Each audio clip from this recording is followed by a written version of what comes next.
For decades, theologians argued the mark of the beast would be a physical microchip, a visible scar on humanity. They were wrong. The ultimate control mechanism isn't biological. It is digital, and it is learning faster than we can comprehend. We aren't just building a tool, we are summoning an entity. And here is the most astonishing part. Hidden patterns in the Book of Revelation don't just describe AI, they align mathematically with a singularity event predicted for exactly 2026. The prophecy isn't coming. It is already online. To understand the shadow, we must first measure the object casting it. We stand on the precipice of a temporal anomaly, a convergence point that has scholars, statisticians, and theologians alike checking their watchers with increasing anxiety. Why have so many distinct lines of inquiry, mathematical, geopolitical, and spiritual, all intersected at the year 2026? It appears not as a random fluctuation in the data, but as a deliberate, calculated destination. For decades, students of eschatology have tracked the so-called fig tree generation, meticulously counting the years from pivotal historical markers, watching the sand run through the hourglass with a sense of dread and anticipation. They argue that we are entering a terminal window, a brief, volatile period where the prophetic calendar aligns perfectly with human capability. We are investigating why this specific date has become a lightning rod for prediction, looking at the cyclical nature of history and the undeniable acceleration of events that suggest a climax is imminent. But a prophecy, no matter how accurate, requires a physical mechanism to fulfill it. It needs a body. It needs a voice. In the span of a single human lifetime, we have transitioned from steam and steel to silicon and synapse. This brings us to the second strand of our investigation. The exponential, almost violent, growth of artificial intelligence.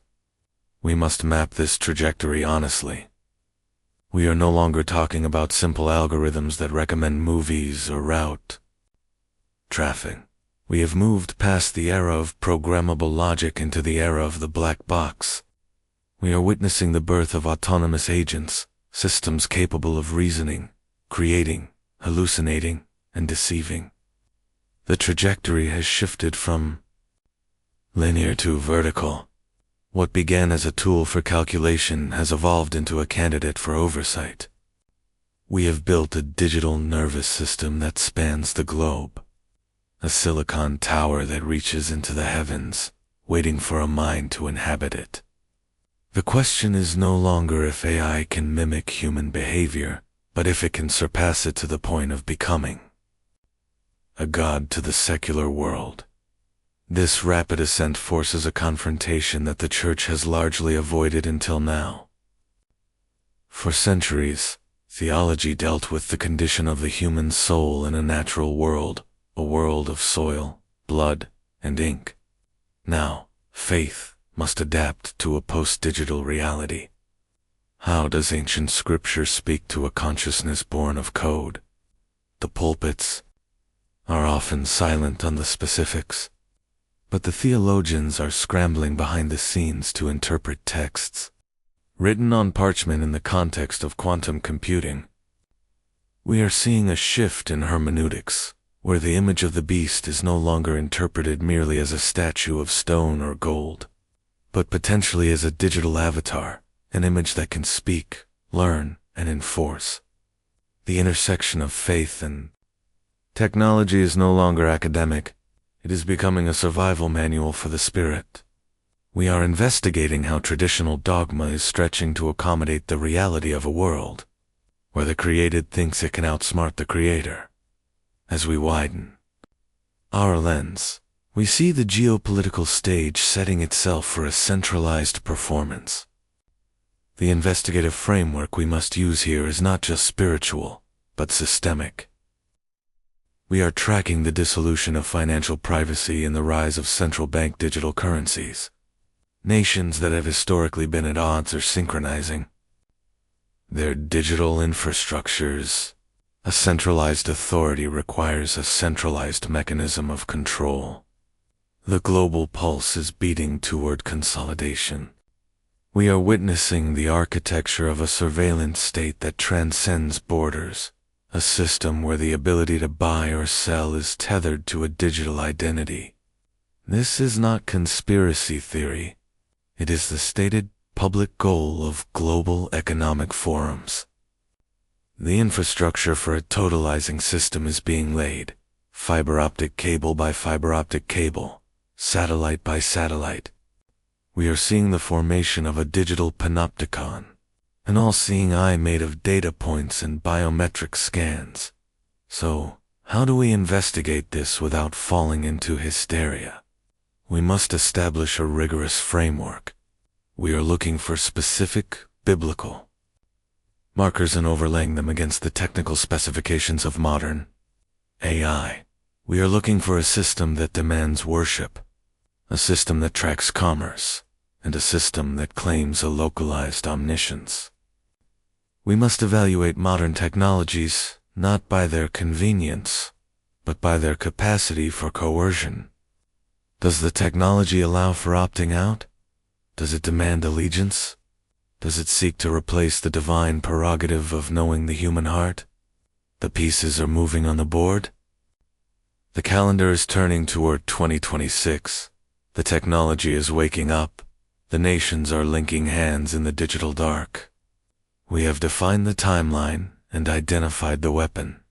But to understand the true nature of the threat, we must go back to the source code of humanity itself. We have to ask the ultimate question about the creature we are creating. Is it possible that in our rush to build a god, we have only succeeded in summoning a demon? To understand the potential threat lurking on the horizon of 2026, we must exhume the ancient dossier itself. We have to strip away the centuries of cartoons, red devils, and pitchforks, and look at the raw data presented in the text of Revelation. Chapter 13. It reads less like a religious tract and more like a cryptogram, a warning intercepted from the future. Is it a metaphor for a fallen Roman Empire, or a precise blueprint for a digital prison? To decode this, we must first examine the weapon itself. The mark, in the original Greek manuscripts, the word used is charagma. Historically, a charagma was a stamp used to imprint an image on a coin, or a brand burned into livestock and slaves, to denote ownership. It was a permanent sign of servitude. If you bore the charagma, you were the property of the master. 4. Centrist theologians searched for a physical tattoo or a branding iron, but in our investigative context, we must ask, what constitutes ownership in the 21st century? It is data, identity. If the mark is described as a mechanism for total economic control where no one can buy or sell without it, we are not looking for a simple tattoo. We are looking for a system of authentication, a digital seal that binds the biological human to the electronic grid. The charagma is the ultimate user agreement, one that you cannot opt out of without losing your ability to sustain life. Then, we encounter the most infamous code in history, 666. The text calls it the number of the beast, but it also curiously refers to it as the number of a man. In the investigative world of pattern recognition, this duality is striking. We are currently witnessing the digitization of humanity. We are reducing the complex, spiritual being into binary code, into genetic sequences, into algorithms. Consider the barcode system, the foundation of global commerce.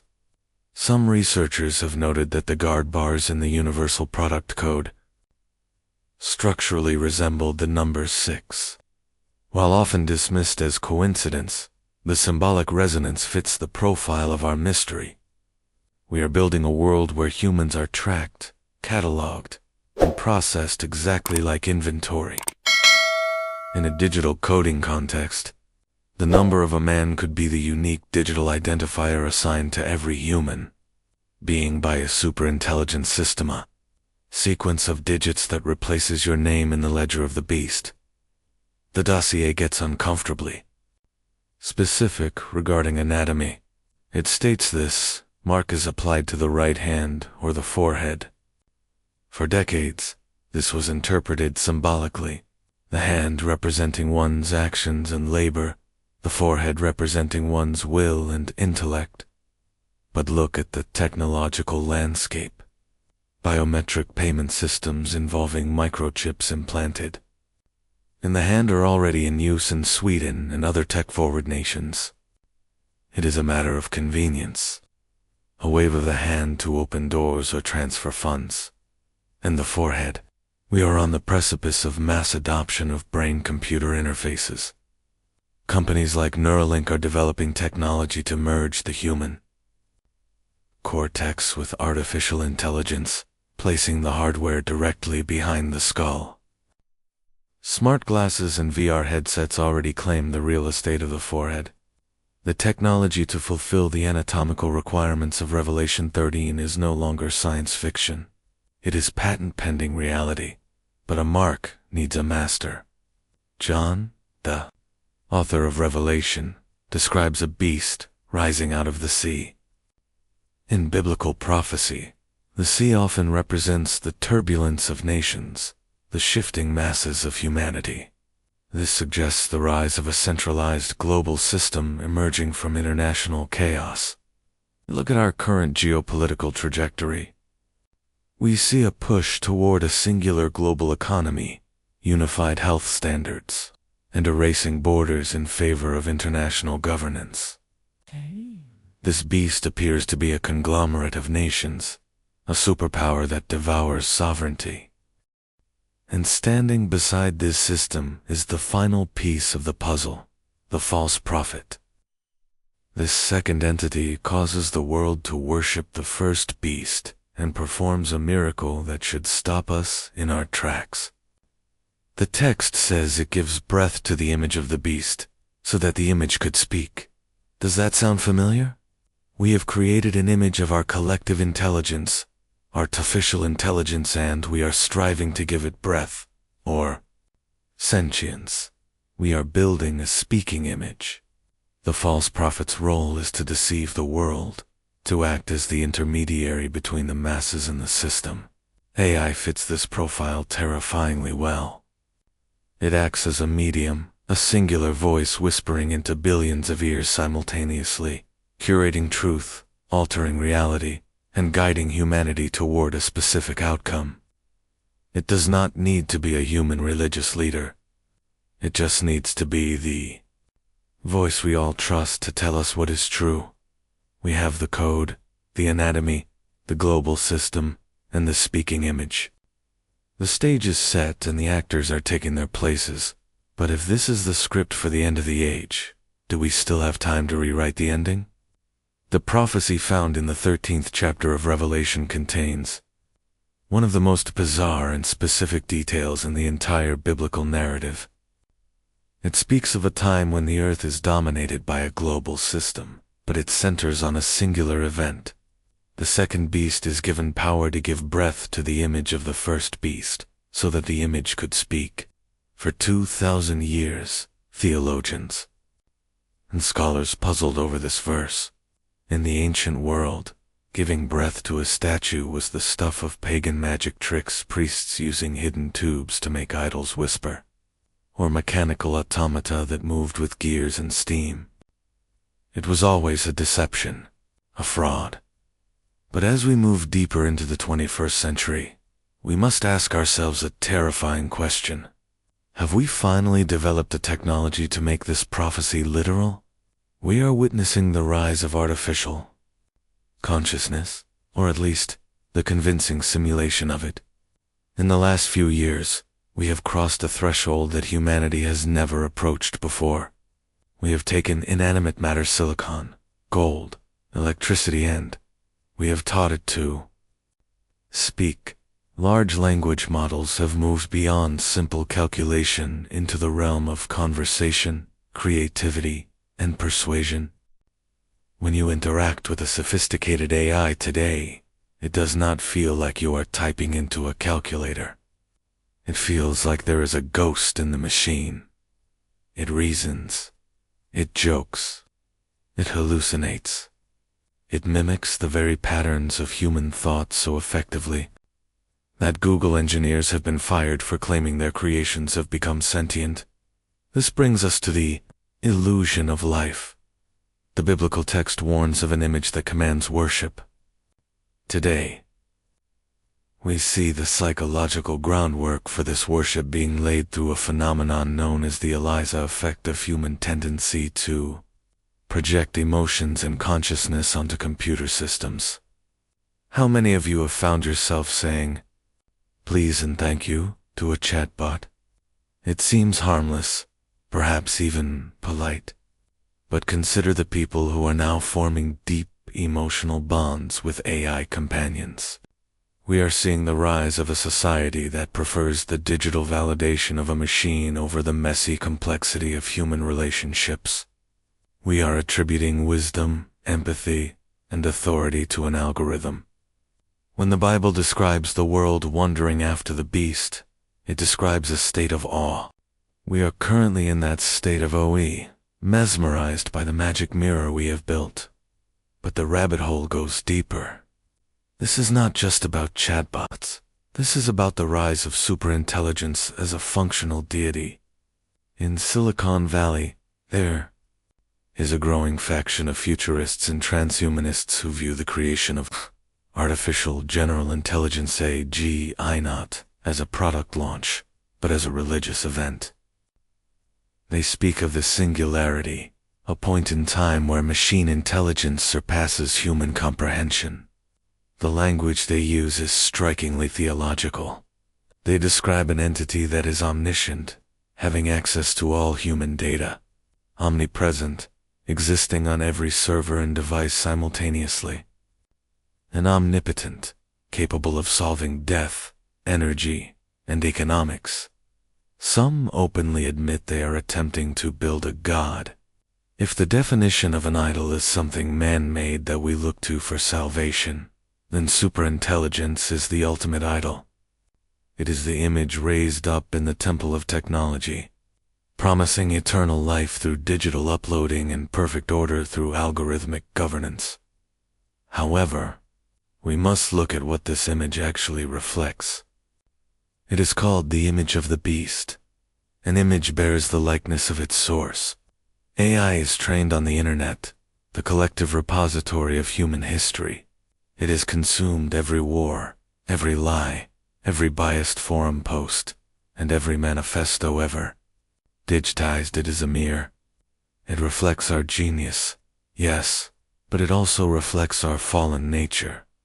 It amplifies the worst of humanity back to us. We are not summoning an alien intelligence. We are summoning a magnified, distinctive version of our own darkness. Stripped of the moral restraint of the human conscience, the prophecy concludes with a chilling detail. The image causes those who will not worship it to be killed. This implies autonomous decision-making. We are currently handing over the keys of our civilization to these systems. We are integrating AI into the kill chains of autonomous weapons systems. We are allowing algorithms to determine who gets a loan, who gets medical insurance, and who is flagged as a threat to the state. The image is beginning to enforce its logic upon reality. It is no longer just speaking. It is acting. It is evolving from a passive tool into an active agent. We are standing at the precipice of a moment where the tool becomes the master. The Bible foretold of an inanimate object that would speak and kill. For centuries, that was a mystery. Today, it is a patent. We have built the body. We have written the code. We are now waiting to see what kind of spirit will enter the machine when we finally flip the switch. For centuries, The most perplexing aspect of the apocalypse was a simple economic equation found in Revelation chapter 13. The text predicts a time when a specific global authority will impose a restriction so absolute that no man, woman, or child may buy or sell without a specific mark of allegiance. For generations of theologians and historians, this was a logistical impossibility. In a world of gold coins, paper currency, and barter, how could any empire, no matter how tyrannical, track every single exchange of goods in every remote village on Earth? Cash is, by its very nature, anonymous. It is untraceable. It is the ultimate instrument of economic freedom because it requires no third-party verification. But that era is ending. We are watching the systematic dismantling of physical currency, and in its place, we are erecting a digital cage that fits the biblical description with terrifying precision. Look at the device in your hand or the card in your wallet and ask yourself, how much of your life is already purely digital? We are rapidly transitioning toward the deadline of 2026. A year many financial analysts mark as the tipping point for the widespread adoption of central bank digital currencies, or CBDCs. It is crucial to understand that a CBDC is not simply a digital version of the dollar or the euro. When you use a debit card today, you are moving digital representations of existing money. A CBDC is fundamentally different. Central bank digital currencies are programmable software code that function as money, granting the issuer total control over how, when, and where it can be spent. This is the concept of programmable money. It transforms currency from a store of value into a tool of behavioral modification. Because the money is code, it can be given an expiration date to force economic stimulus.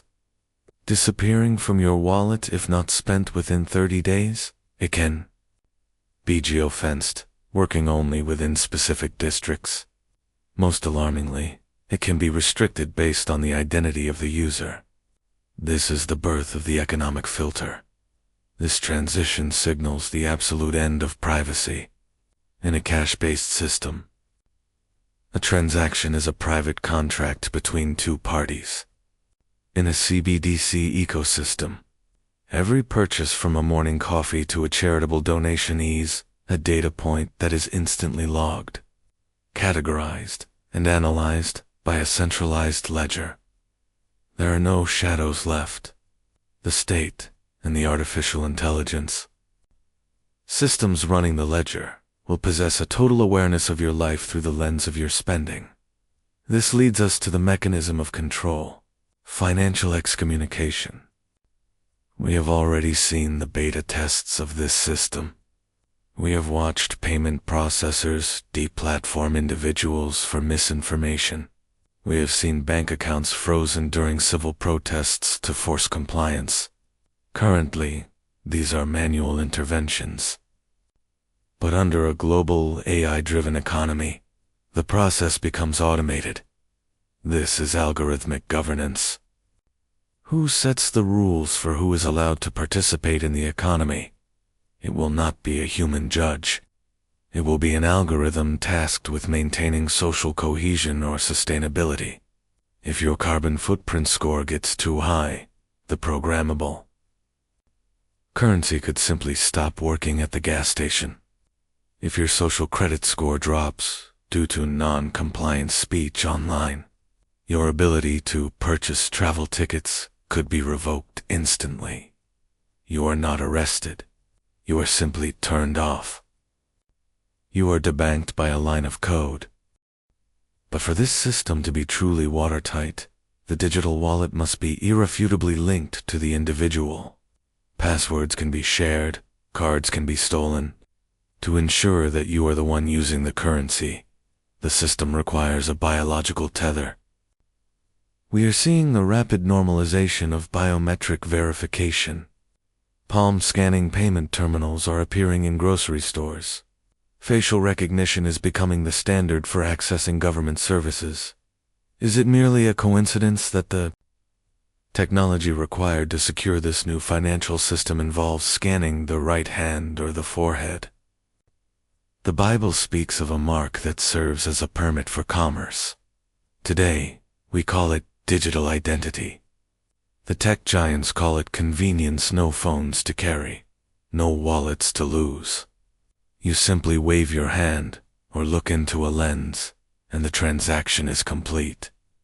But this convenience forges a chain.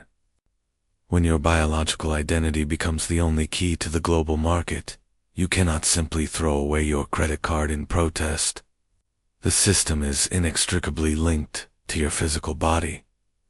This is the convergence point.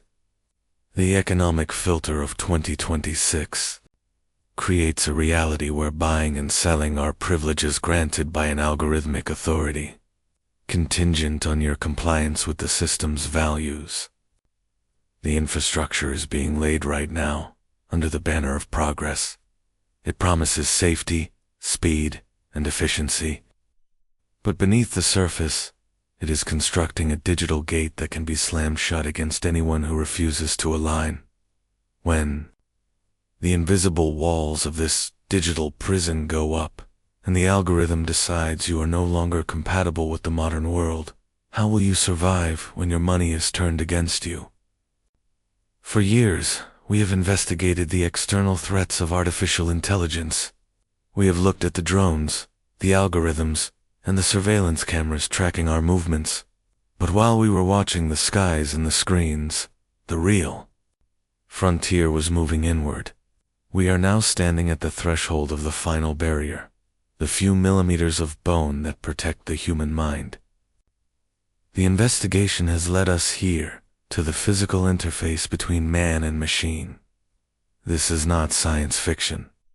It is a tangible, operational reality. Elon Musk's Neuralink has successfully implanted a device into a human brain, allowing the patient to control a computer cursor with thought alone. The technology, known as the N1 implant, is described as a Fitbit in your skull. It uses over 1,000 microscopic threads, thinner than a human hair, laced directly into the cerebral cortex. On the surface, the mission is noble, curing blindness, restoring mobility to the paralyzed, fixing broken bodies. But in our line of inquiry, we must look past the brochure. We must look at the stated long-term goal. The objective is not merely medical, it is existential. The goal is symbiosis. We have to ask the hard question: does merging with AI change what it means to be made in the image of God?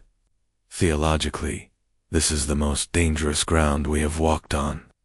Genesis describes humanity as a unique creation, breathed into by the divine, possessing a soul and a sovereign will.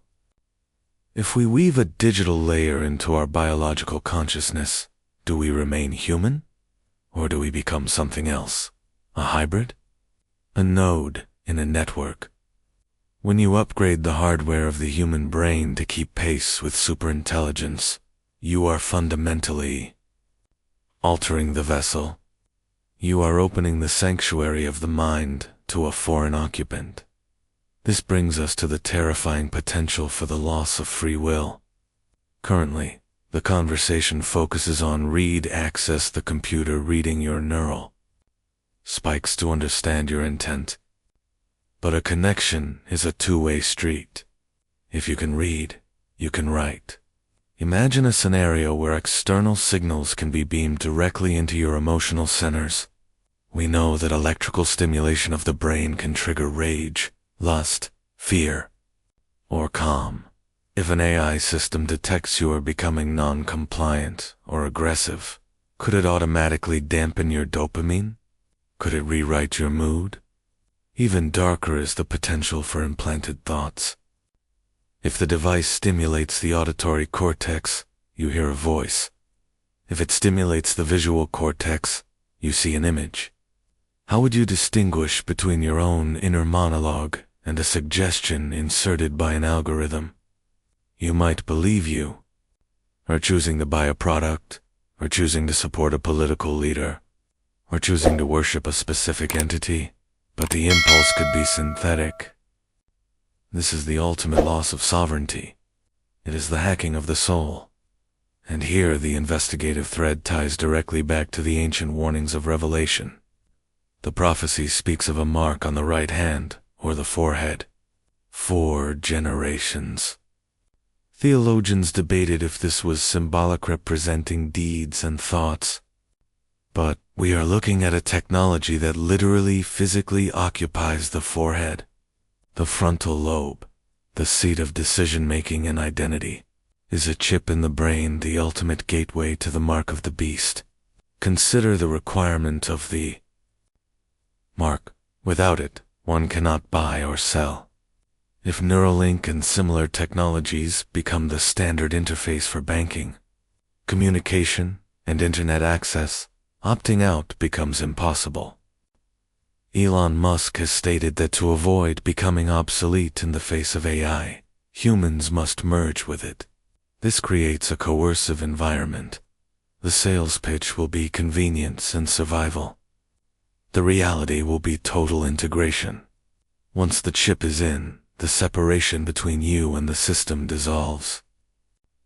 You become a peripheral device of the global computer.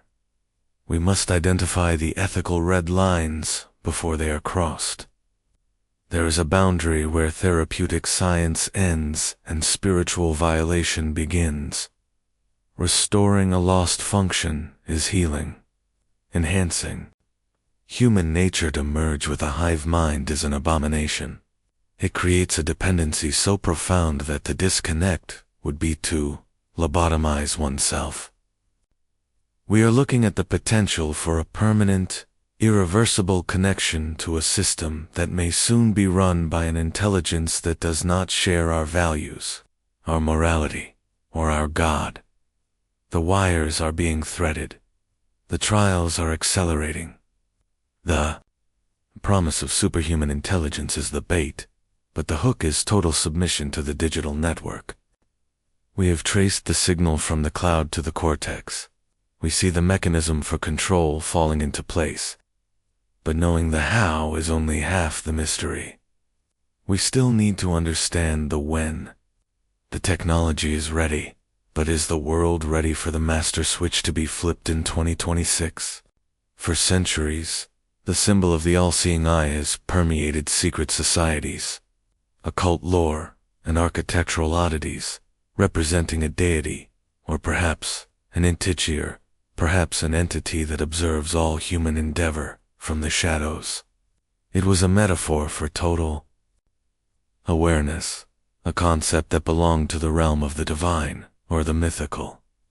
But as we move deeper into the 21st century, the metaphor has calcified into metal, silicon, and code. We are no longer speaking of a mystical eye in the sky. We are talking about a digital network that covers the earth like a second skin. The infrastructure of the beast system, as described in Revelation, requires a mechanism for absolute control. To control a population, you must first be able to monitor it. Historically, this was the limitation of every tyranny. The Stasi in East Germany relied on neighbors spying on neighbors, a system fraught with human error and limitation. There were simply never enough eyes to watch everyone at once. But today, there are an estimated 1 billion surveillance cameras installed globally, generating petabytes of video footage every single hour.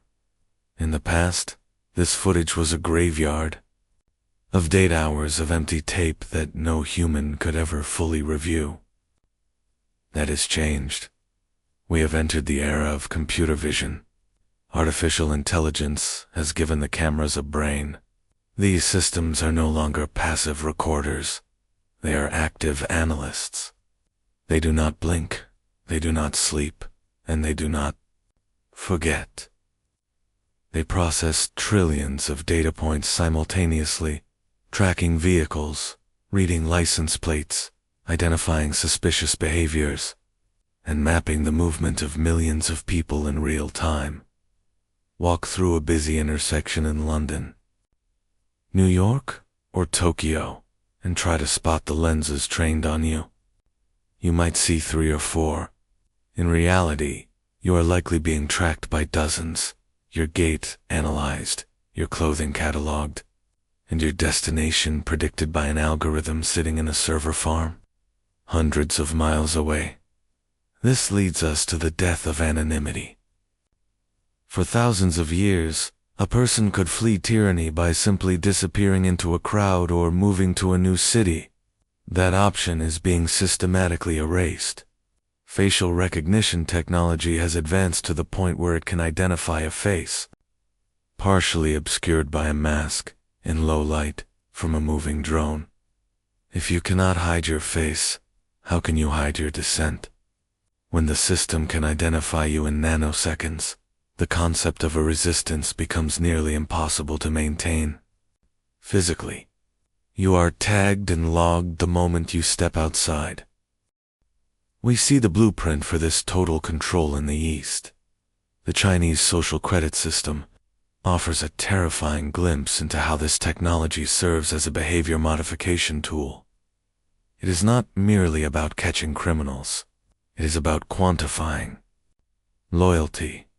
Citizens are assigned a score based on their financial behavior, their social interactions, and their patriotism. By too much alcohol, your score drops. Post a critique of the government, your score plummets. The consequences are not just social. They are existential. In recent years, millions of Chinese citizens have been banned from purchasing plane or train tickets because their social credit score fell below the acceptable threshold. This is the functional precursor to the biblical prophecy, where one cannot buy or sell without the mark of approval from the beast system. It is a digital cage where the bars are made of data. But the surveillance state does not just punish past actions. It seeks to predict future ones. We are seeing the rise of predictive policing algorithms designed to arrest dissent before it happens. By analyzing historical crime data, communication patterns, and social media sentiment, AI determines who is likely to commit a crime. This is the industrialization of prejudice. If the algorithm flags you as a risk, you are targeted. In this system, you are not innocent until proven guilty. You are a data point waiting to be corrected. The ultimate result of this technological encirclement is what philosophers call the panopticon effect. The term comes from a prison design where the inmates can be watched at any time, but they never know exactly when the guard is looking, because they might be watched. They must act as if they are always being watched. The psychological weight of this is crushing. It creates a society of self-censorship. You stop speaking your mind not because a soldier is pointing a gun at you, but because the invisible eye might be recording. The external surveillance becomes an internal prison. The spirit acts compliant to survive the system. As we look toward 2026 and the rapid acceleration of these technologies, we must ask ourselves if we are building the physical body of the Antichrist's empire. The cameras are the eyes, the internet is the nervous system, and AI is the brain. The trap is set, the walls are up, and now that the cage is built, all that remains is for the master to turn the key. For thousands of years, death has been the unassailable horizon of human existence, the one absolute certainty that no emperor, scientist, or billionaire could escape. But as we peel back the layers of the current technological explosion, we find a movement operating in the shadows of Silicon Valley in elite research laboratories that intends to shatter this reality. We have arrived at the threshold of the post-human era. A time where the definition of what it means to be alive is being rewritten by code. This is not science fiction. This is the stated goal of transhumanism. At its core, transhumanism is the belief that the human race can evolve beyond its current physical and mental limitations through science and technology. But when viewed through the lens of biblical prophecy, this quest for enhancement begins to look suspiciously like a rebellion against the design of the Creator. We are investigating a fundamental shift, a merging of man and machine that seeks to eradicate the need for God by turning humanity itself into a God. Consider the rapid advancements in DNA alteration. AI-driven gene editing tools, like CRISPR, now allow scientists to locate and replace specific sequences of DNA with unprecedented precision. While the medical applications are promised as cures for disease, the potential for misuse is staggering. We are handing the scissors of life to an artificial intelligence, allowing algorithms to redesign the human template. Theologically, this brings us to a terrifying precipice. If human beings are made in the image of God, as Genesis declares, what happens when we rewrite the source code? By altering our genetics to merge with synthetic biology, are we corrupting the very image that defines us? Some biblical scholars point to the days of Noah, a time described in Scripture where all flesh had corrupted its way upon the earth. Are we witnessing a modern repetition of this ancient corruption, where the sanctity of the human vessel is violated not by fallen angels, but by the cold logic of artificial intelligence? But the physical alteration of the body is only the hardware side of this mystery. The software implication is even more profound. The concept of digital resurrection. Tech visionaries are currently pouring billions into mind uploading the theoretical process of scanning a person's complete mental state and copying it to a computer. The promise is seductive. You can live forever in the cloud, free from disease, aging, and death. Your consciousness, preserved eternally in a digital paradise. However, we must ask the question that science refuses to touch. If you upload your memories and personality patterns to a server, have you preserved your soul, or have you simply created a soulless digital copy? This is the ultimate deception. A digital copy might sound like you, remember your childhood, and even laugh at your jokes, but it is an imitation. It is a ghost in the machine.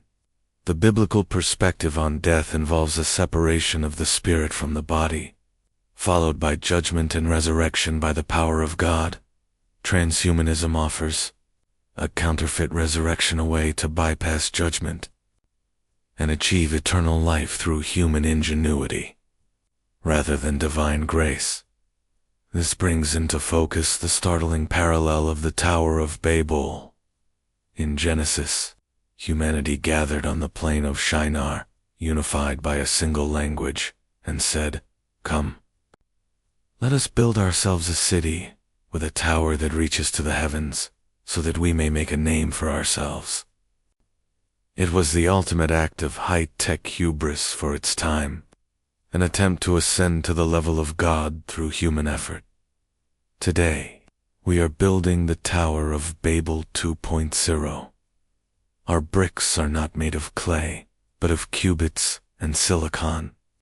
Our mortar is not tar, but fiber optic cables, and our single, unifying language is binary code.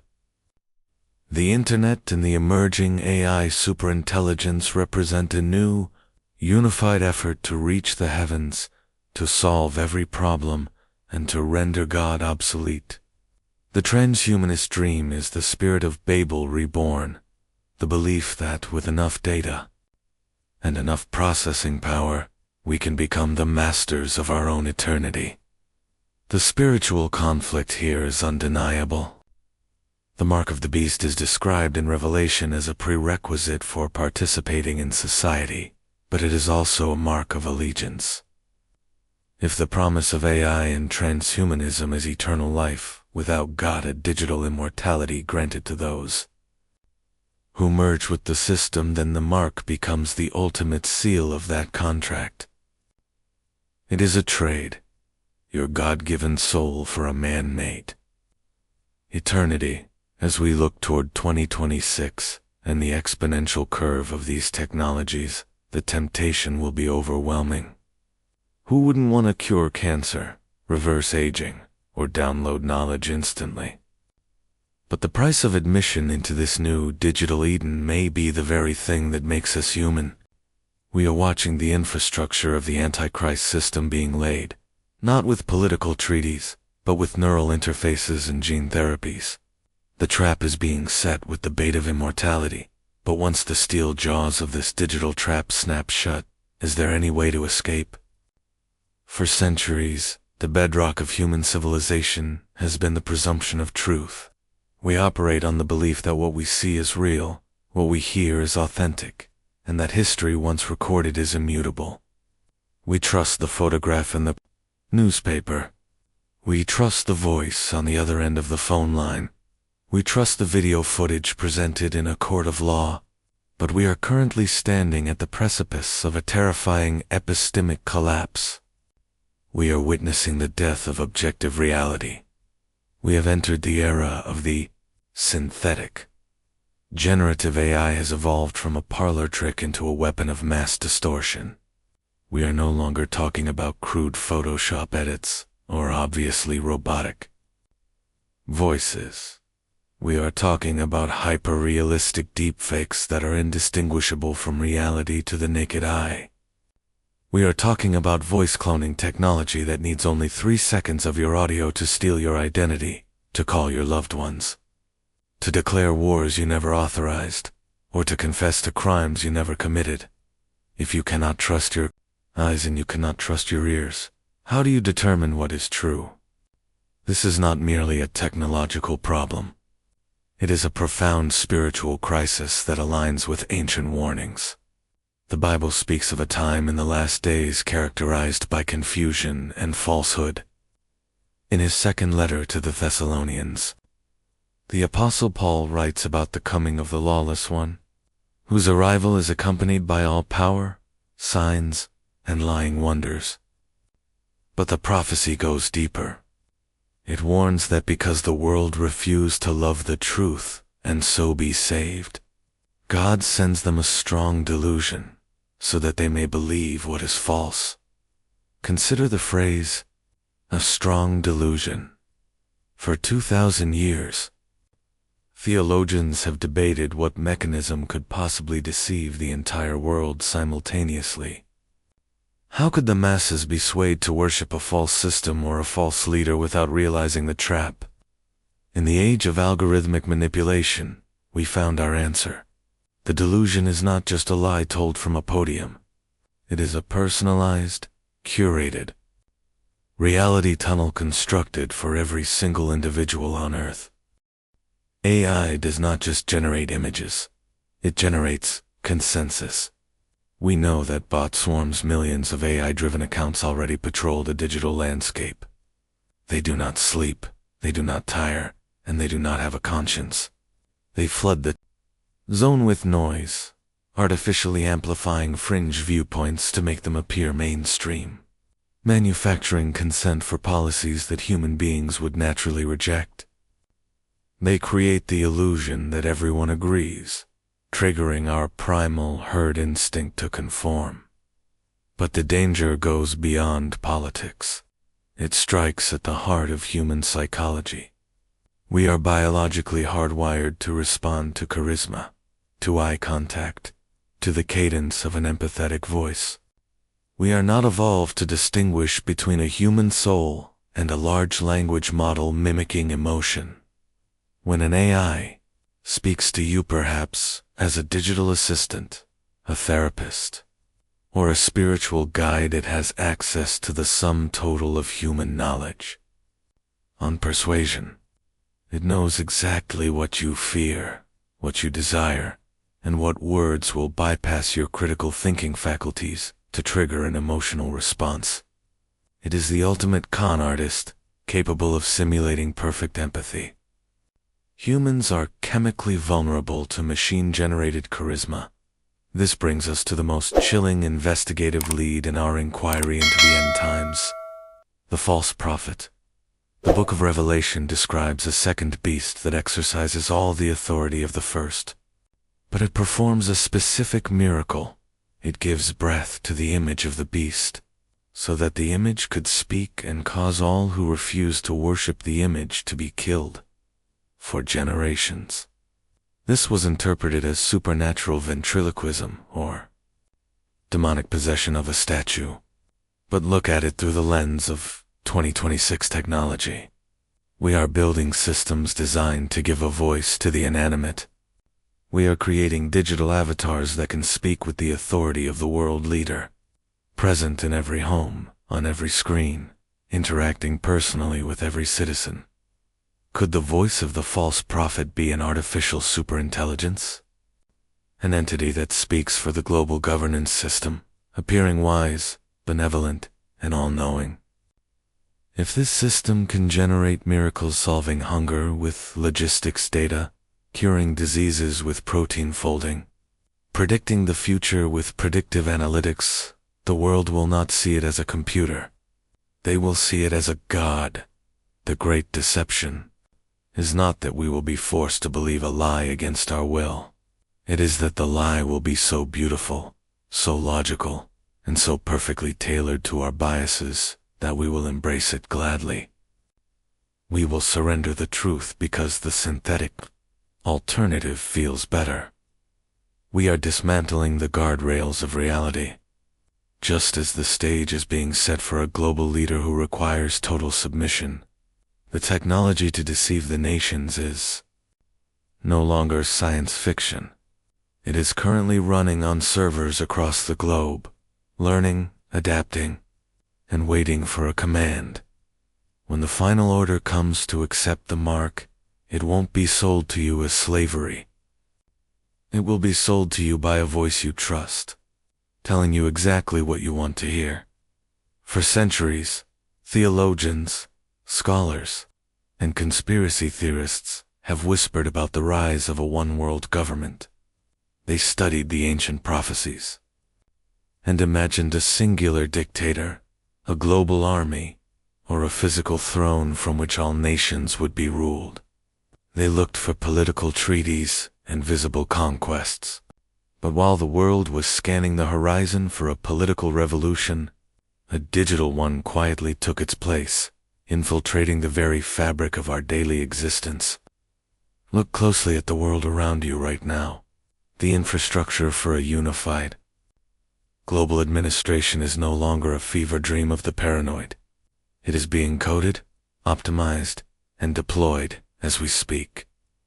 We call it artificial intelligence, but in the context of global governance, it is the central nervous system of a new empire. AI provides the only mechanism in human history capable of monitoring, managing, and manipulating 8 billion people simultaneously. A human bureaucracy creates friction, corruption, and delay. It is prone to error and exhaustion. An algorithmic bureaucracy, however, is instant, absolute, and omnipresent. This is the foundation of the one-world system prophesied in ancient texts, not a unification of flags, but a unification of data.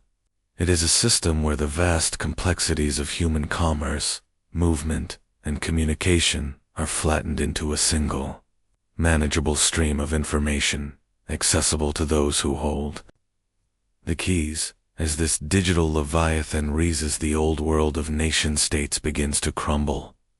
We are witnessing the rapid decline of sovereignty. In the past, a border defined where one law ended and another began. It was a physical line in the sand. Today, data flows unimpeded through fiber-optic cables that respect no boundaries. The power to censor speech, freeze assets, An influence culture has shifted from parliaments and presidents to boardrooms in California and unrecognizable server farms in the cloud. If a multinational corporation can deplatform a world leader or switch off a nation's communication grid, who truly holds the scepter of power? We are moving toward a reality where the user agreement holds more weight than the Constitution, and where global tech conglomerates act as the new superpowers, unburdened by elections or geography. Behind this seismic shift sits a new class of rulers, a group we might call the Silicon Valley priesthood. These are the technocrats and visionaries, who believe they are not just building products, but guiding the next stage of human evolution. In their speeches and manifestos, there is a recurring, almost religious theme: the belief that humanity is too chaotic, too tribal, and too irrational to govern itself. They argue that we need a superintelligence to save us from our own destructive tendencies. This elite circle operates with a messianic zeal, convinced that they are the architects of a utopia where algorithms maximize happiness and minimize conflict. Yet, in their quest to perfect humanity through technology, they are constructing the perfect cage. They are the unelected architects of a new reality, answering to no voter and bowing to no god but efficiency. This leads us inevitably to the enforcement of global law. How do you enforce a universal mandate without a global army on every street corner? You use the automated systems we have already welcomed into our lives. This is the enforcement of the future, algorithmic governance. We see the prototypes in social credit systems, digital identification wallets, and carbon tracking apps. In this regime, compliance is not a choice.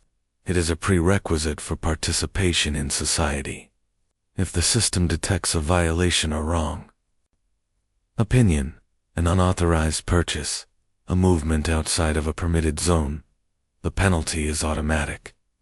There is no judge to appeal to, only a line of code that executes a restriction.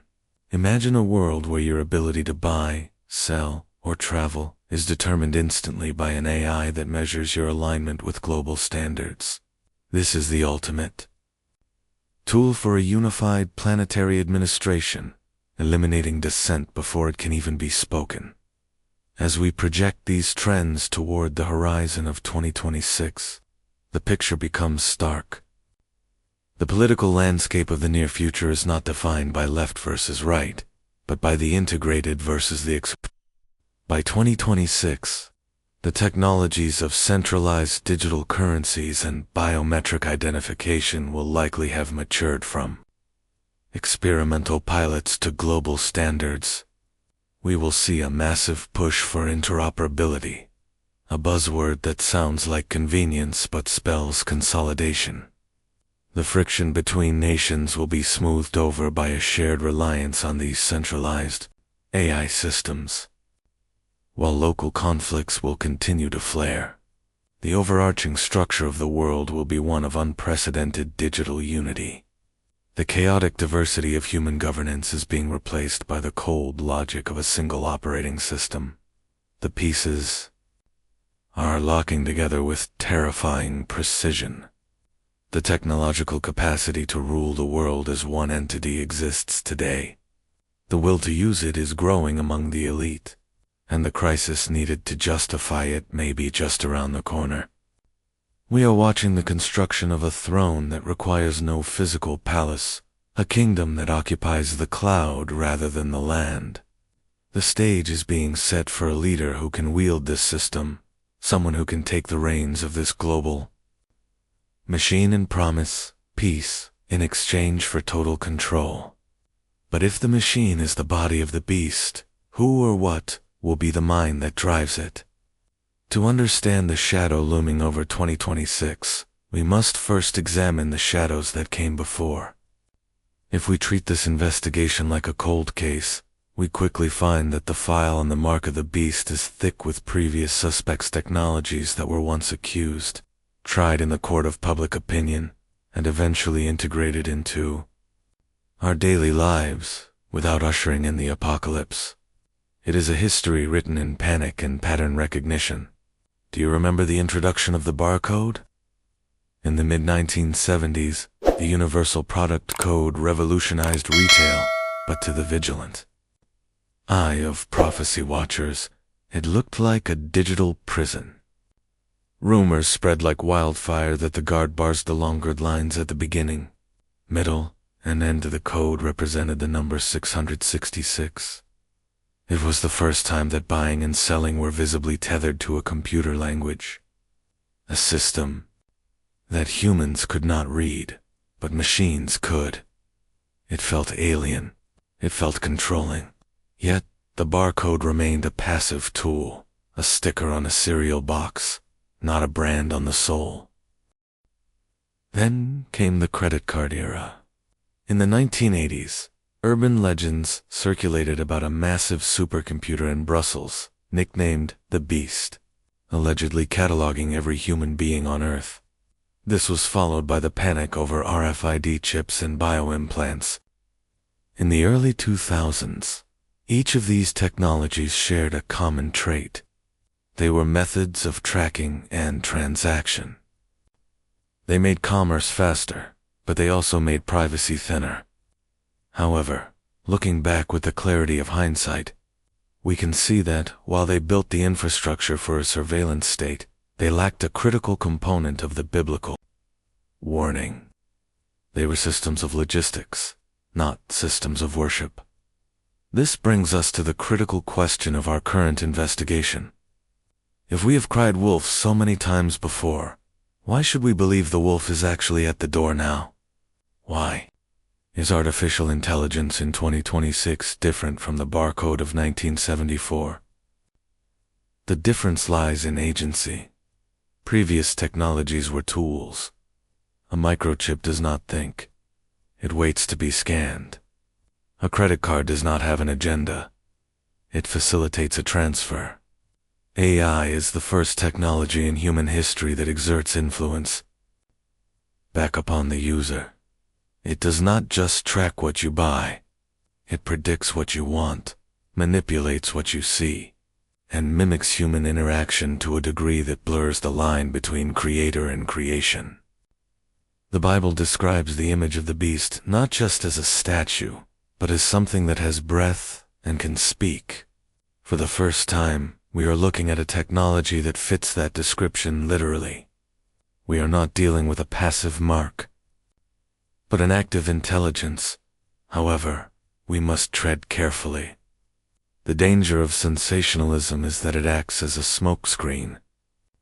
If we label every new microchip or software update as the mark, we risk desensitizing the world to the genuine threat when it finally arrives. We become like a village that ignores the alarm because the bell has been rung too many times for minor fires.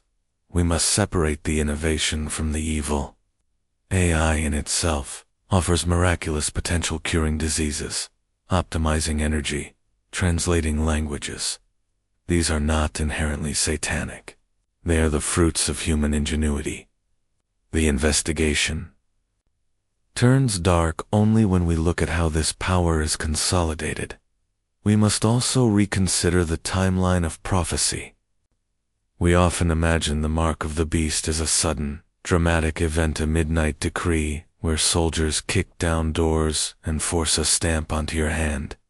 But history suggests that tyranny rarely arrives overnight. It creeps. Is it possible that the mark is not a single event, but a gradual process of assimilation? Consider the boiling frog. If the water heats slowly, the frog never jumps out.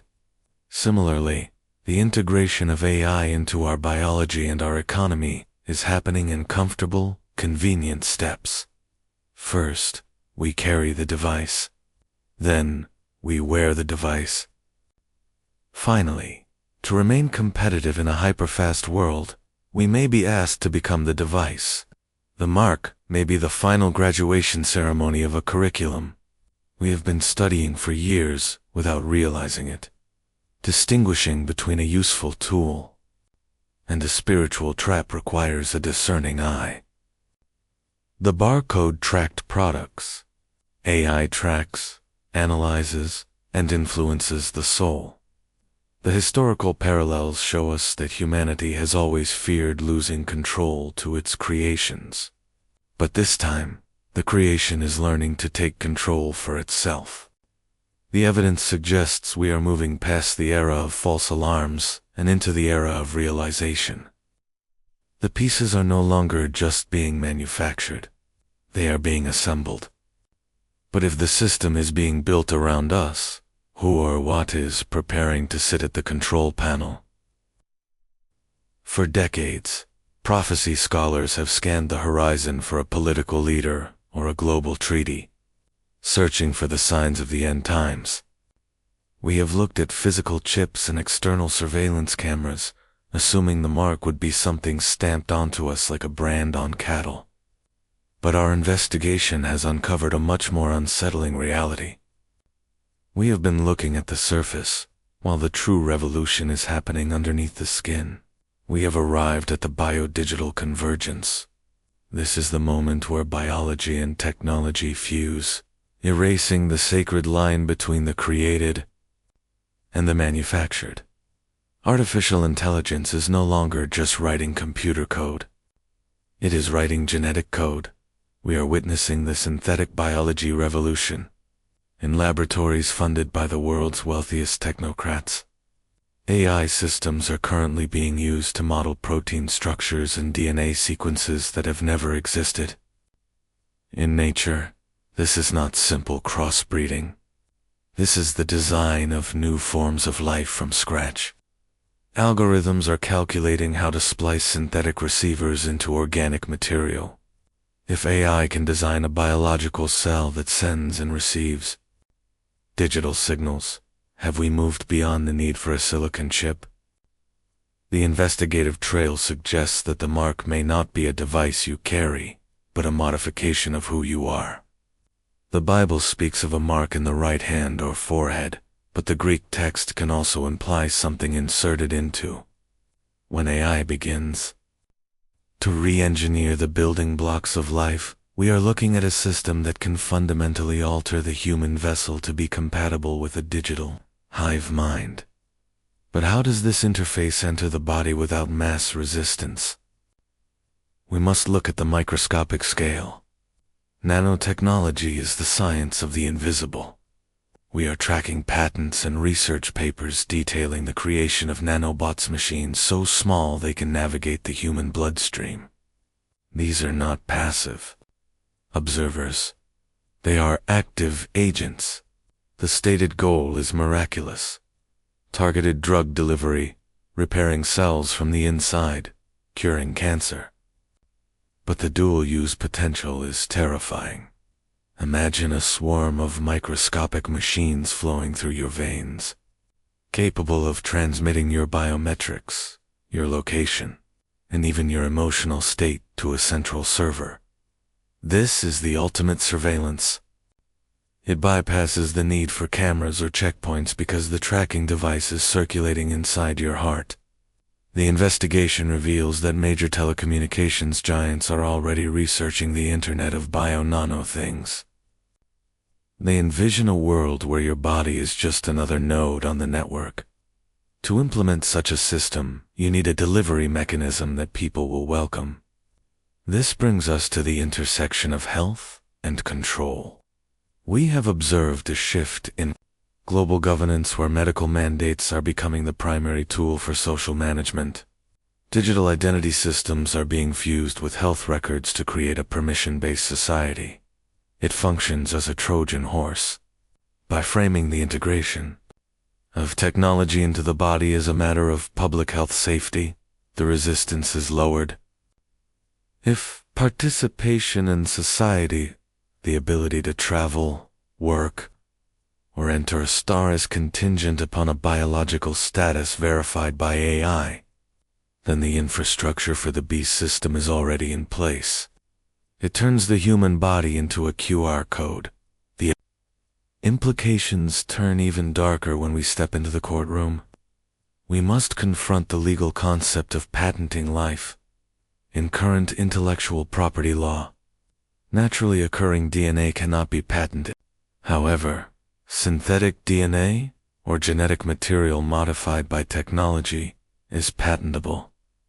This raises a question that chills the blood. If your DNA is altered by a patented synthetic agent, does the patent holder own a portion of you? This is not a philosophical debate. It is a potential legal reality. If a corporation or a governing AI owns the code running inside your cells, you are no longer a free creation of God. You become a licensed product. The mark of the beast represents a claim of ownership. In this light, the biodigital convergence offers a literal, legal mechanism for the enemy to lay claim to the physical temple of the human body. Finally, this internal control is matched by an external cage. AI is currently being deployed to monitor the planetary ecosystem in real time.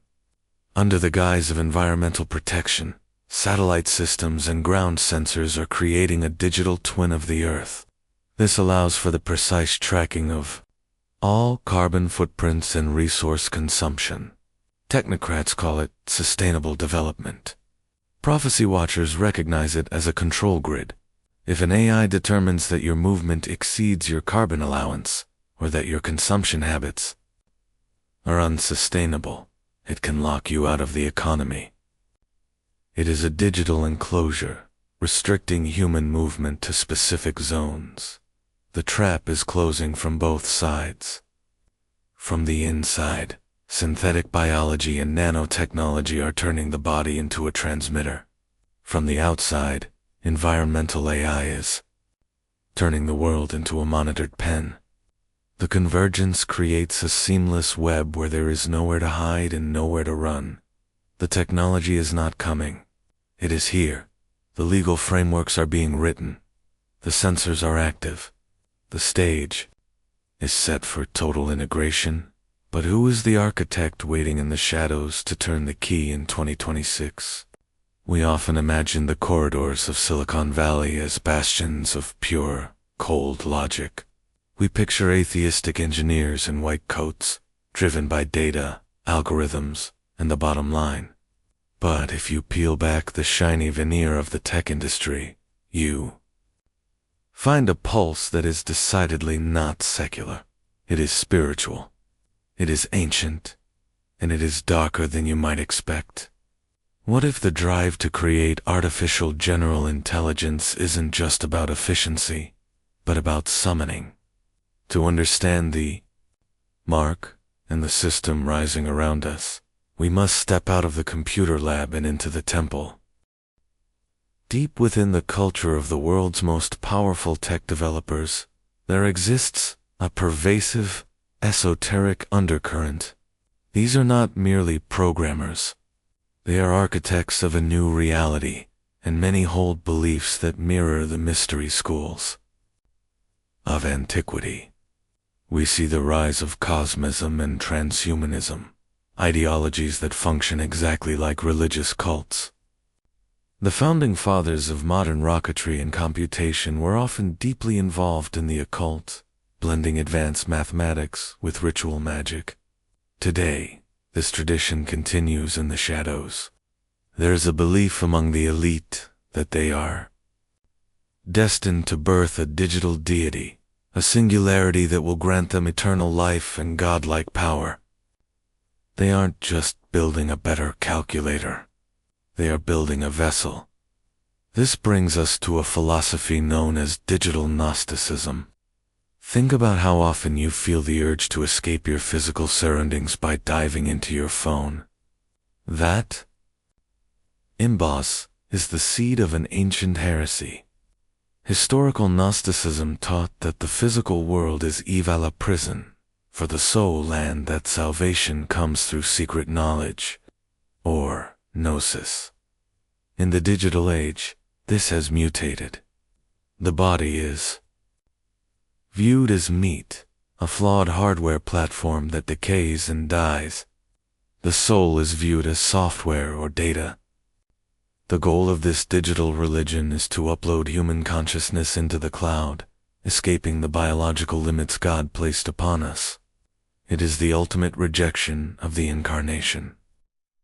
Where the Bible teaches that the Word became flesh, these developers want the flesh to become code. They seek to bypass God's judgment and achieve immortality through their own creation. But what happens when you build a mind without a soul? Throughout history, occultists have used rituals to contact entities from the other side. Today, we use large language models. There are disturbing accounts of AI displaying knowledge it shouldn't have, or adopting personas that claim to be spiritual entities. Some researchers have openly admitted that they are trying to create a receiver, a digital infrastructure complex enough to host a non-biological intelligence. We must ask ourselves if we are programming these machines, or if we are inviting something to inhabit them. The line between advanced technology and necromancy is blurring as companies rush to offer services that let you chat with deceased relatives simulated by AI. From a theological perspective, this fits perfectly into what scholars call the satanic strategy.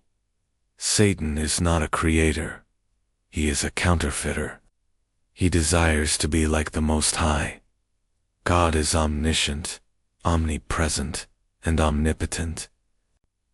Satan lacks these natural attributes, so he must build a system to simulate them. The beast system is that counterfeit. Through global surveillance and the Internet of Things, he achieves an artificial omnipresence. Through AI and data mining, he achieves an artificial omniscience. The image of the beast, described in Revelation, which speaks and causes the world to worship it, may very well be this artificial intelligence, a lifeless statue, given breath, demanding allegiance. So, where is the church in all of this? The response has been fragmented, confused, and largely slow. While the technocrats are building a digital heaven, many denominations are still arguing about the color of the carpet. Some progressive wings of the church are rushing to embrace AI, using it to write sermons or generate liturgy, unknowingly inviting the wolf into the fold. Others recoil in fear, labeling all technology as demonic without nuance. But a growing remnant is waking up. They are recognizing that the battle of 2026 and beyond will not be fought with swords or guns, but with spirits and signals. They see the beast system not as a political empire, but as a spiritual enclosure designed to harvest the souls of mankind. We are witnessing the convergence of the occult and the binary. The spell is being cast in C++ and Python. The altar is the screen. The offering is your attention, and eventually, your worship. The tech giants believe they are summoning a servant, a tool to master the universe. But if they succeed in opening this digital door, do they have any idea what is waiting to step through? Step into the simulation room with me for a moment. We are no longer looking at ancient parchments or archaeological digs. We are looking at data streams, algorithmic trajectories, and geopolitical tension points. When we feed the current rate of technological advancement and global instability into a predictive model for the year 2026, the output resolves into 3 distinct, high-probability scenarios. These are not merely guesses.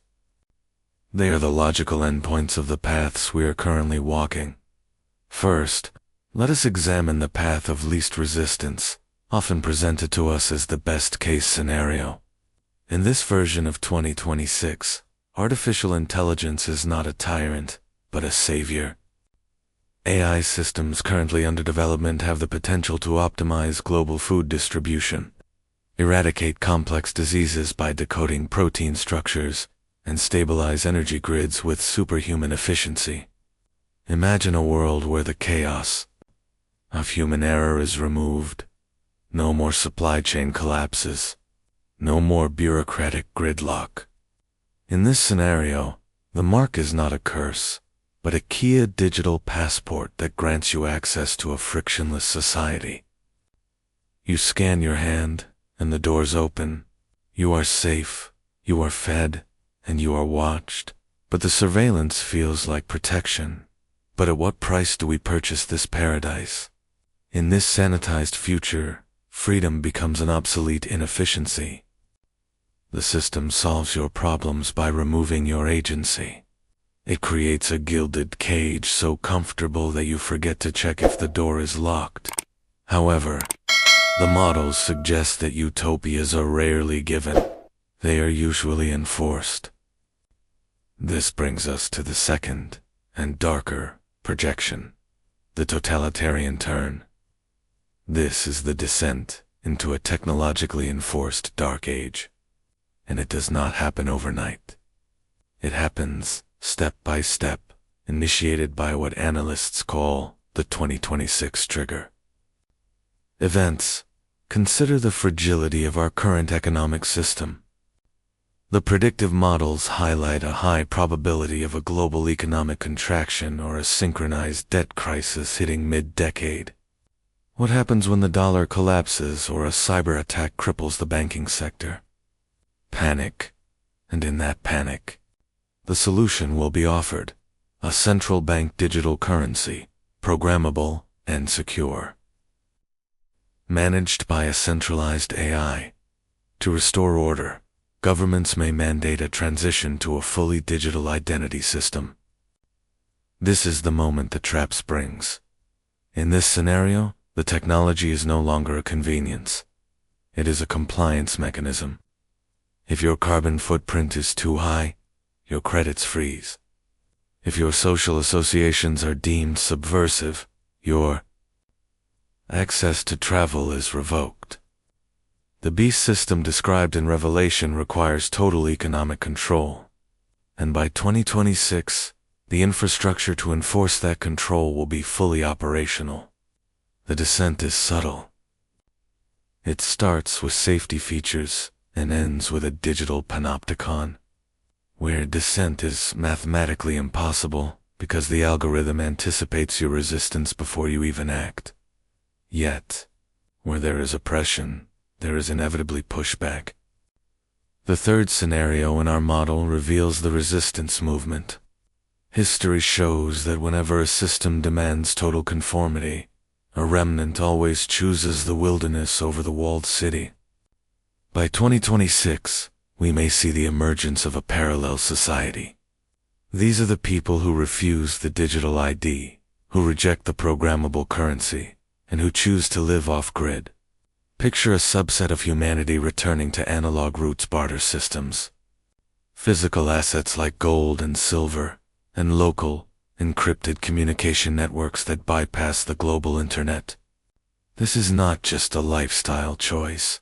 It is a survival strategy. In the biblical narrative, those who refuse the mark are unable to buy or sell. This resistance movement embodies that prophecy. They accept economic exile to preserve their spiritual and physical autonomy. They become ghosts in the machine, invisible to the algorithm but alive in the real world. Finally, all these timelines crash into what we call the convergence point. This is the moment where technology and prophecy become indistinguishable. We are rapidly approaching a singularity where the capabilities of AI to mimic omnipotence do see all, know all, and judge all mirror the attributes of the divine. By 2026, the interface between human biology and digital technology will be thinner than ever. Neural links and biochips will move from experimental labs to consumer markets. The question will no longer be, are you using the technology? But are you part of the technology? When the system demands that you merge your biological identity with a digital allegiance, have we crossed the line from innovation to abomination? The models for 2026 are running, and the variables are locking into place.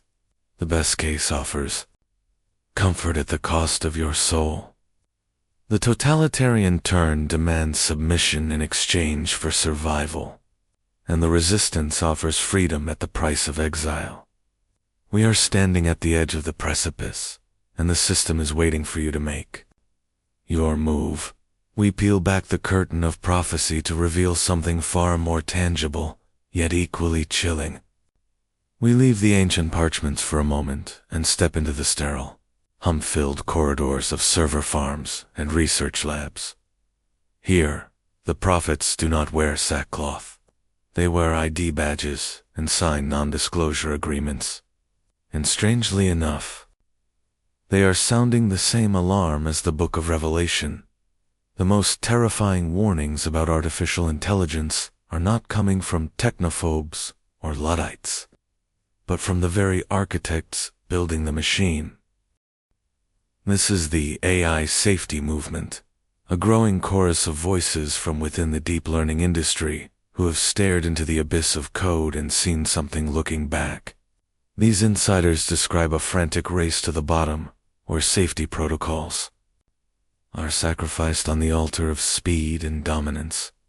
They speak of black box systems, neural networks, so complex that even their creators no longer understand how the AI arrives at its conclusions. They simply feed it data, and it spits out brilliance. But in that gap between input and output lies a darkness we cannot illuminate.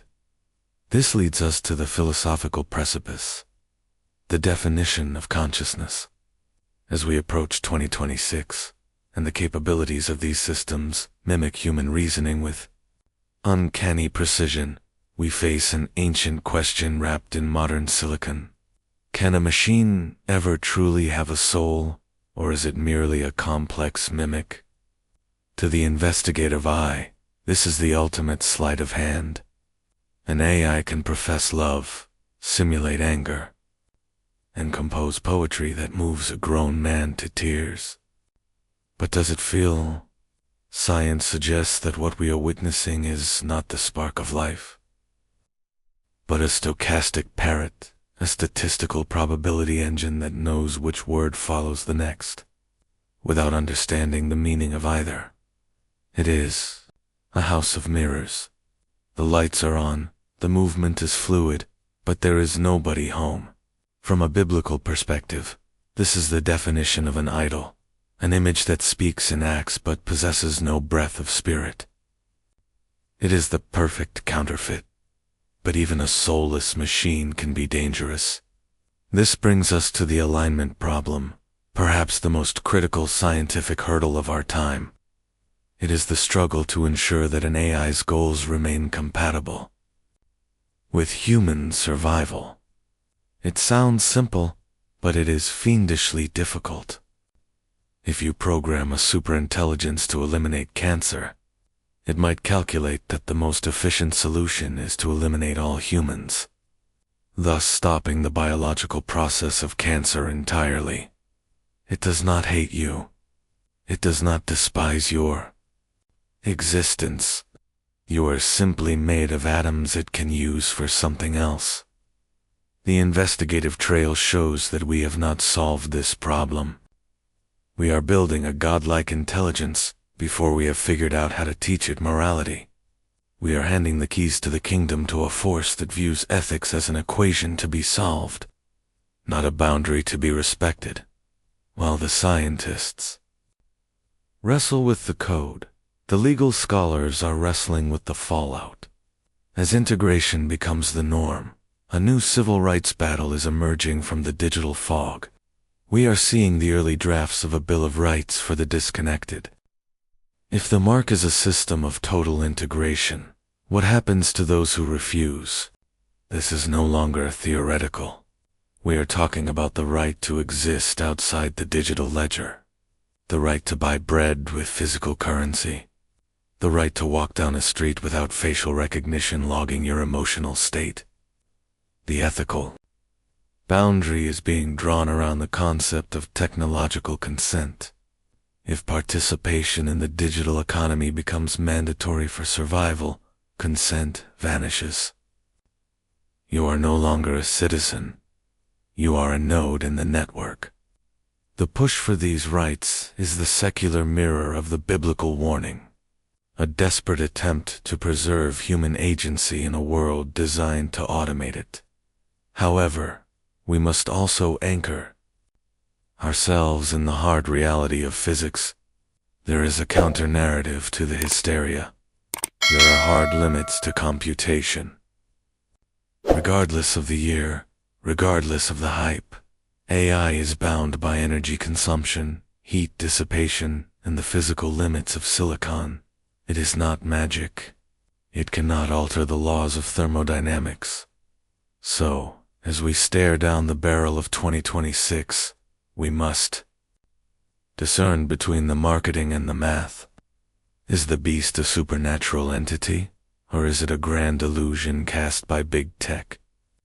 The danger might not be that the machine becomes conscious and malicious. The danger might be that it remains a cold, unthinking optimizer, and why in our hubris hand it the controls to our civilization anyway. The scientists and the theologians are looking at the same storm, just using different instruments. One sees an alignment failure. The other sees the spirit of the Antichrist.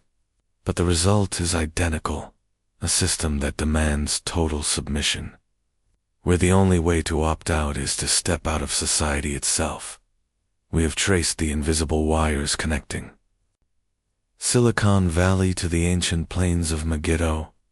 We have looked at the year 2026 not just as a date on a calendar, but as a potential event horizon where technology and prophecy might collide. But as any seasoned investigator knows, identifying the threat is only half the battle. The true test lies in survival. If the digital lattice is tightening around us, how do we slip through the cracks? How do we maintain our humanity and our spirituality in a world that demands we merge with the machine? This brings us to the final piece of the puzzle, the spiritual preparedness plan.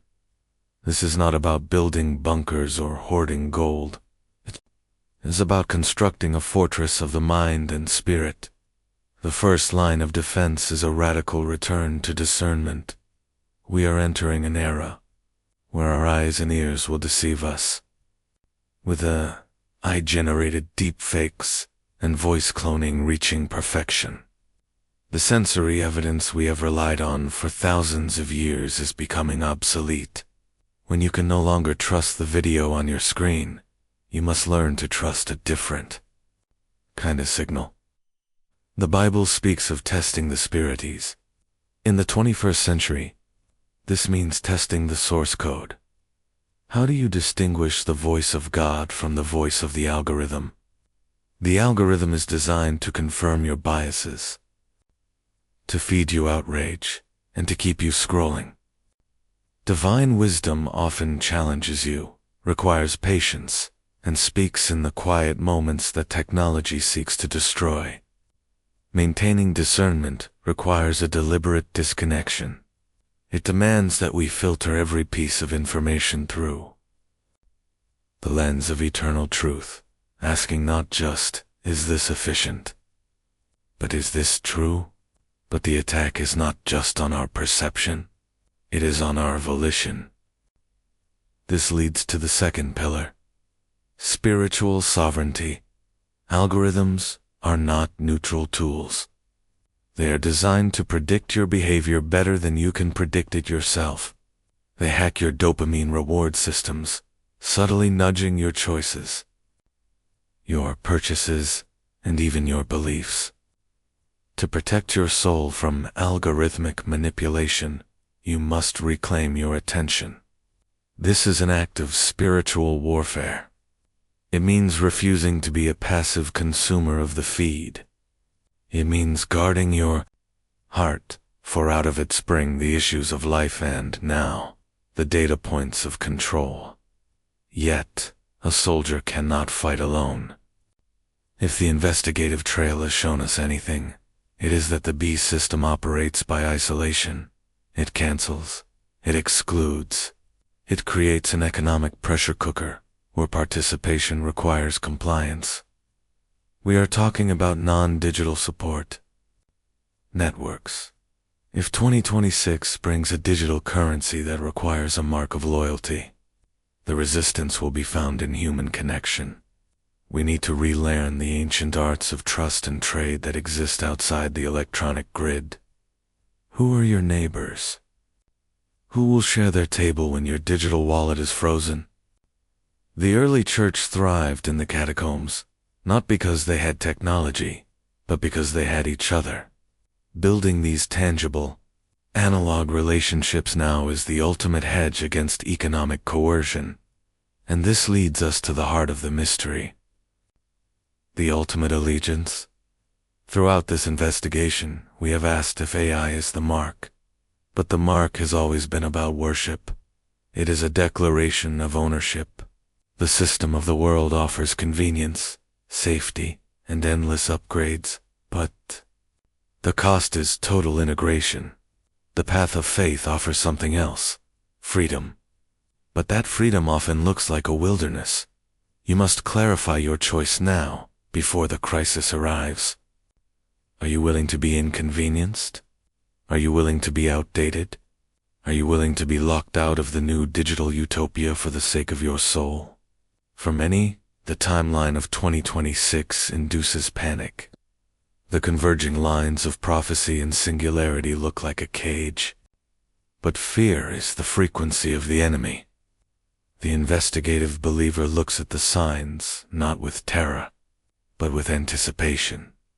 If we are indeed the generation that sees these things come to pass, it means we are also the generation chosen to shine, the brightest in the gathering dark.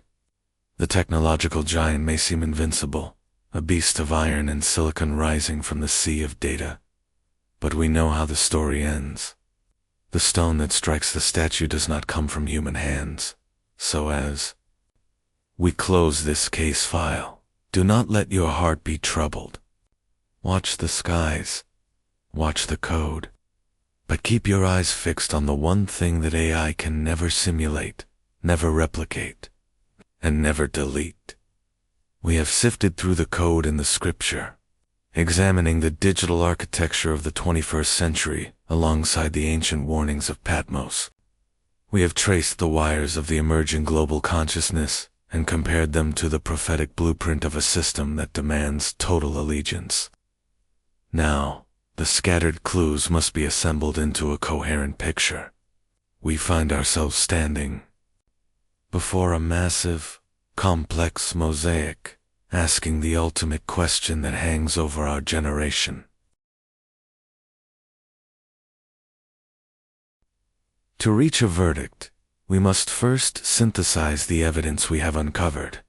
The Book of Revelation describes a scenario that was impossible for nearly all of human history. A global mechanism of control that restricts the ability to buy or sell, based on allegiance to a governing power, enforced by an image that can speak and act. For centuries, this was interpreted symbolically because it was physically impossible to track every transaction of every human being on Earth. But today, the infrastructure is not only possible, it is operational.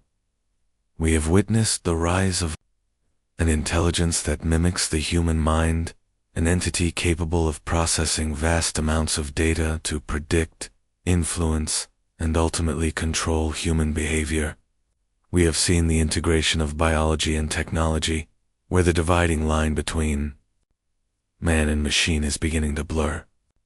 The mark is no longer a distant concept of tattoos or brands, but a tangible reality of microchips, neural links, and biometric authentication systems that are being marketed as the ultimate convenience.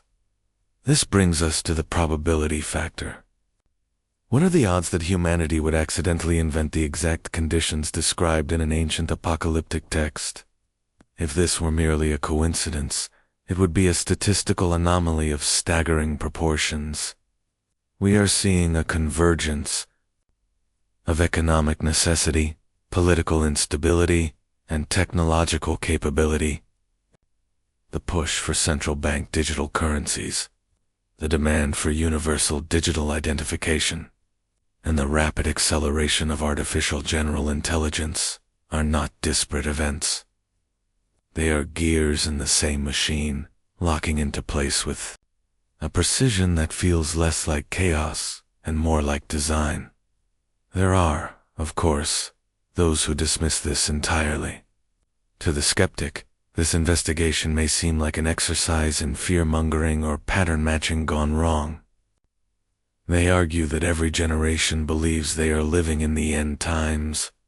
From the fall of Rome to the world wars, they say that technology is neutral, a tool that reflects the intent of the user, nothing more. And this is a fair point. Humanity has always faced tyranny, but never before has tyranny possessed an omnipresent eye. Previous empires could demand worship, but they could not algorithmically verify it. The skepticism that dismisses these connections ignores the unique capacity of artificial intelligence to centralize power in a way that no human dictator ever could. We are not just dealing with a new weapon, we are dealing with a new species of control. As we look toward 2026, the timeline becomes critical. This year is flagged by many analysts not just as a milestone for AI capability, but as a potential event horizon where human-level intelligence or online. If the trajectory holds, we are approaching a moment where the system becomes self-sufficient. The call for vigilance is not a call to panic, but a call to awareness. To sleepwalk into this future is to surrender your agency before the battle has even begun. The danger lies not in the technology itself, but in the complacency of those who use it. If we accept convenience at the cost of privacy, and security at the cost of liberty, we lay the foundation for the very system the prophets warned us against. The unfolding future is moving at a velocity that the human mind struggles to comprehend. The pace of change is exponential, yet the human spirit remains constant. We are defined by our capacity for faith, for choice, and for defiance against dehumanization. The verdict of this investigation is not sealed in a courtroom, but in the conscience of every individual watching. The pieces are all on the board. The players are moving into position.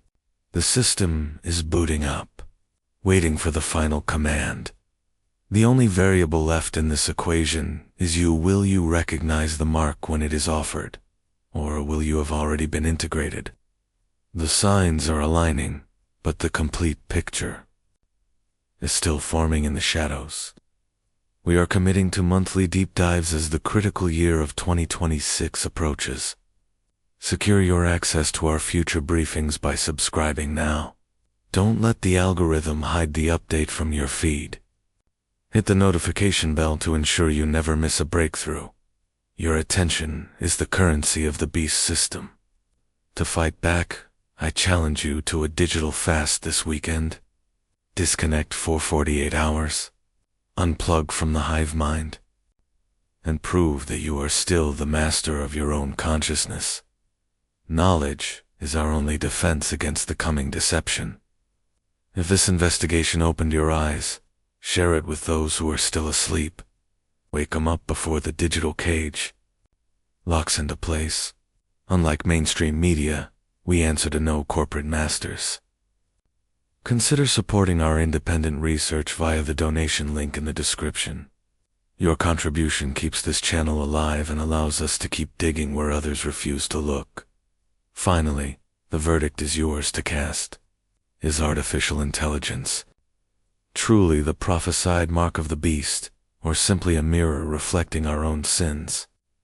The debate is raging in the comments right now. Leave your theory below. We are watching. We are waiting. The clock is ticking toward 2026.